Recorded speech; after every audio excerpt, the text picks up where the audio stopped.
My Dear Fiona by Frances Rosenfeld. Chapter 13, Earth to Betty. My sister surprised me and came to Kirkwall 2 weeks early, loaded with goodies from home like a female Santa Claus, to help me get in the spirit of the festival, she said, although it's more likely Mom sent her to check up on me and provide her with the precious details she thinks I don't want to share. Where is my instrument, Denise? Oh, she mocked, you wanted that? Won't your dead crush disapprove of such frivolities? I see you dancing around the fire, Fiona, giddy like a child and carefree. What on earth gave you that lightness of being when your life was so dark and perilous? No, I replied. No, she would not give. She reached into her duffel bag and pulled out my ukulele by the sound hole, all tangled up in a knotted mess of cables and undergarments that instantly elevated my blood pressure. How could you shove it in your bag like that? It's a miracle it got here in one piece. I'm starting to remember why I never let you touch my stuff. Relax, it's a ukulele, not the Holy Grail, she faked giving it to me and quickly pulled it back. You don't get it unless you promise me you'll play it at the festival. Denise, I only know Over the Rainbow and I'm not playing that. And I'm here early, she pulled a dog-eared music book from the bag, to make sure you are properly trained for your performance. We've got plenty of time to learn new songs.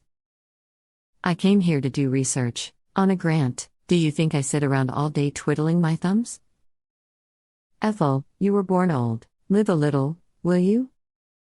Fiona laughed out loud in the back of my head. What's so funny, Finestein and Steinver? Ethel is not even my given name. It's a nickname my dear sister picked for me, because it epitomized my old lady habits, and it stuck. It really upset me during my childhood, which made its use even more enjoyable for my sister and friends, but I find it endearing now. I really miss my family. How many times do I have to tell you my name is not Ethel? I faked outrage to start the game we used to play when we were young. Oh, I'm sorry, Denise obliged. Did I say Ethel? I meant Betty. Now, Betty actually is my given name. Thanks, Mom. My only comfort is the other options were Edna and Harriet. Betty Louise Hamilton. It sounds like she picked it straight out of a 19th century romance novel, most likely the name of a secondary character. Maybe New Agers are right when they say our names embody our personality and dictate our fate. What other career path would a Betty Louise choose other than digging up the 1,000-year-old bones of dead people? If I wasn't a Betty Louise, maybe I'd never have met you, Fiona, although that couldn't possibly have been your name either. I'm sure your true name was entirely made up of sharp consonants impossible to pronounce. I like Fiona. Let's stick with that. Hearing I ask, from the holy races, from Heimdall's sons, both high and low, thou wilt, thou father, that well I relate, old tales I remember, of men long ago. Fiona laughed at me again. What could Betty Louise say about her times, one wonders. What extraordinary experiences would Betty Louise have to share from the perspective of so many centuries in the future? You have a deal? I answered Denise. What, no outrage? No protests? What's the catch? She eyed me with suspicion. If I play something, it will not come from that book, I replied. Oh? I'll find something suitable. I don't trust you, Ethel. You're just trying to mollify me, so I'll leave you alone. Scout's honor, I raised my hand. The seeress was compelled by Odin, and she had spoken to tell him how the world began, and gave him the 9 sacred words that made the world and the sacred ash tree Yggdrasil.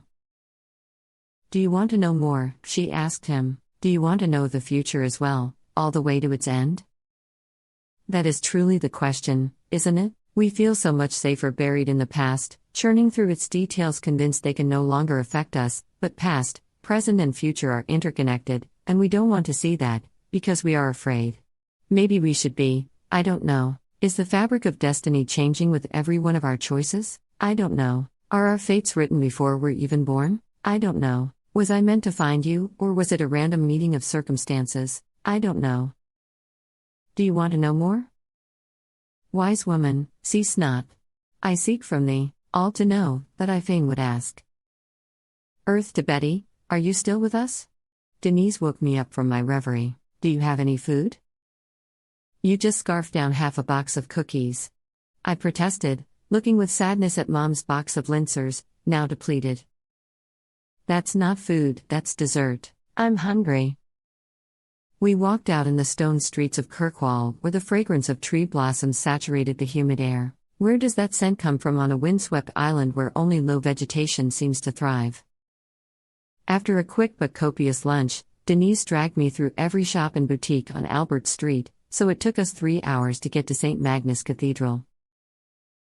She walked inside the old church reluctantly, a few steps behind me, intimidated by its massive stone pillars and instinctively quieting her voice, as if in the presence of an unseen force. "And who is this lovely young lady?" A familiar voice startled us. It was the elderly gentleman who had offered me advice the week before.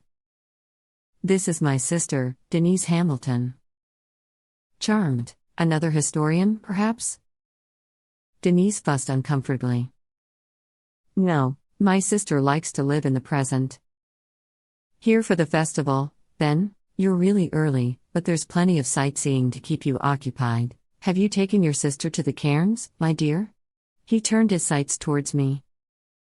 "Not yet. She just arrived. We haven't had time to make any plans." "Well, enjoy your stay," he smiled broadly and left. "I see you already made friends," Denise exclaimed, surprised. "And to think Mom and Dad believe you a hopeless misanthrope. Anything else you'd like to confess?" I wanted to tell her about the hippie lady, but honestly, I wasn't sure the latter was real. I knew Denise would ask too many questions, and I'd find myself tangled in foggy details and start questioning my sanity, and saw little benefit in that mandated soul-searching. "Oh, very well, don't tell me. I can read you like a book, you know?" She pouted.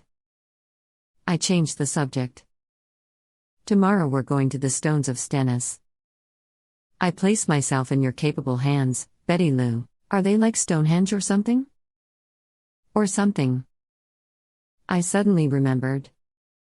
"Hey, you never told me. What are you going to do for the festival? You can't ask me to perform and sit on the sidelines." "I haven't decided yet." Denise thrived on spontaneity and raised everyone's anxiety levels by making all her decisions and leaving their respective preparations for the last minute, while she herself didn't seem affected by their looming deadlines, and wondered what everyone else was so high-strung about. "You will not chicken out on me, will you?" I probed her intently. "When did you ever know me to shy from the public?" "Just checking."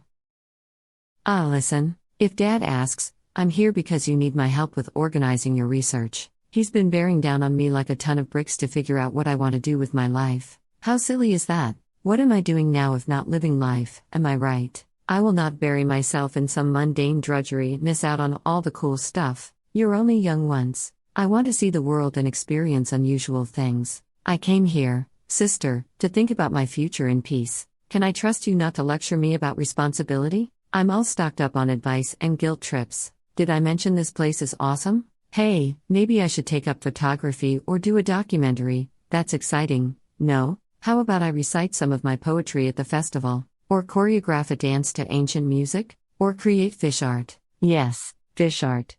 Her eyes lit up for a second, and then she got distracted by a cute tabby cat lying on a stone in the graveyard. The reason for Denise's early and prolonged visit was finally revealed.